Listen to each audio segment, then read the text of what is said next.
10 characters we need in the new Dragon Ball Z Budokai Tenkaichi 4, or whatever it's going to be called, Budokai Tenkaichi Infinite or whatever, we're not sure yet. What we do know are the characters we would like to see in this return of Budokai Tenkaichi. Many years have passed and the potential of this game is huge, so without further preamble, let's look at the 10 characters that I consider the best choices to include in the roster.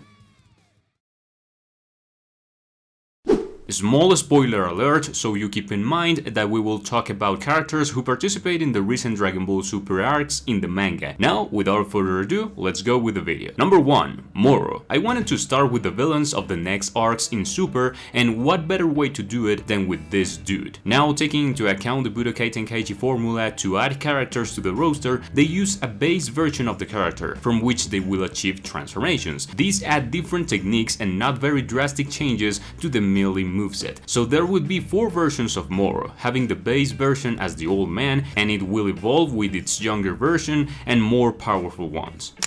Number 2. Granola. One of the main characters who takes place after the Moro arc and having a participation in an intense battle with Vegeta. This character would only have one version, but it is more than enough to take advantage of the spectacular moveset that would have in a new Tenkaichi. And speaking of Vegeta, Number 3. Ultra Ego Vegeta. This transformation generated a lot to talk about on the internet when we had its appearance in the manga, a power that increases as the bearer receives damage, a transformation equiparable to the Goku's Ultra Instinct. By the way, Vegeta would clearly have his previous version of Super Saiyan Blue and others, but I think we can all agree that a Vegeta Ultra Ego in a renovated Budokai Tenkaichi that looks like this is going to be absolutely crazy.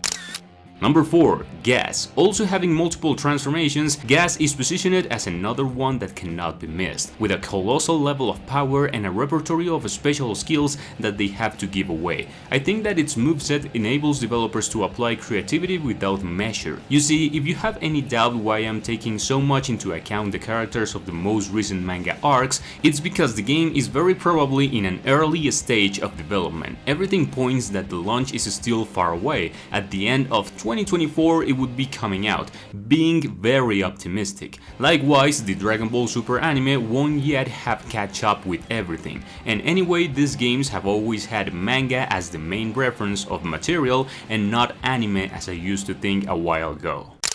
Number 5. Mirrors. This character is unfailable for me, having one of the most strong introductions I have ever seen of a new character in Dragon Ball. Being an extremely strong member of the Galactic Patrol, I feel that he can contribute a lot to the variety of fighters so that not everything is a bunch of Saiyans.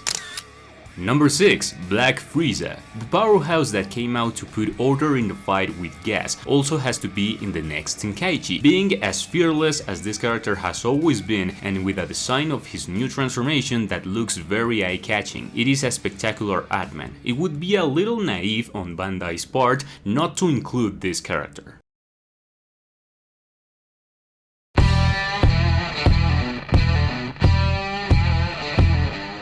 Number 7. Broly from Dragon Ball Super. I said that the greatest strength of the game would be focusing on unreleased characters who have not had their appearance in video games, but others who have already had participation in other titles cannot be missing, such in the case of Broly from Super, which would have 3 versions including the legendary Super Saiyan. I think we're all excited to see how a Broly of this caliber would play in a Budokai Tenkaichi other than the beta of Team BT4. Number 8. Beast Gohan. I think that Gohan in his most recent transformation is the missing piece to complete the colorful Sea Warriors squad. We have already seen Beast Gohan both in Dragon Ball Xenoverse 2 and from Beta 12 of Team BT4. In any way, the creative direction you can give to the capabilities of the moveset of Gohan can be spectacular. Number 9. Orange Piccolo. And you already saw him coming, my favorite character with his strongest transformation until now, also being one of the characters who probably has more armor in the game and qualities of invulnerability to physical blows. I really want to play with him in the next delivery of the Tenkaichi. Number 10. Gamma 1 and Gamma 2. I put them both together in the same position because I feel they would have very similar qualities and similar special attacks. Also, I do not rule out that they both have some ultimate in which they both participate. It would be interesting to see their agility and android skills other than the ones we have known for a while.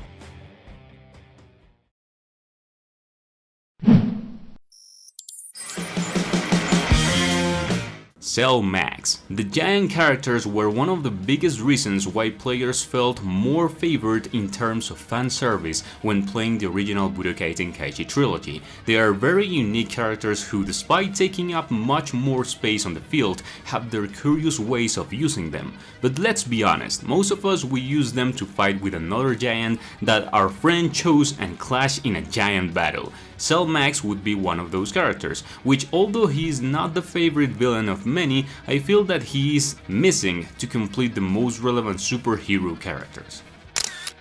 I know there are more interesting characters to cover like Super Saiyan Blue Gogeta, and obviously if we talk about previous iconic characters from Dragon Ball Super like in this brutal movie, Gogeta in its blue version as well as its base version, it is an addition that everyone awaits. The fusions are also a fundamental part of what made the Tenkaichi so popular, and a number of other elements such as the beam struggles and the giant characters. Same with Vegeta Blue, Beerus, Whis, or even just maybe Teen Trunks and Goten. But these are characters that I am already taking for a fact that they are going to be included.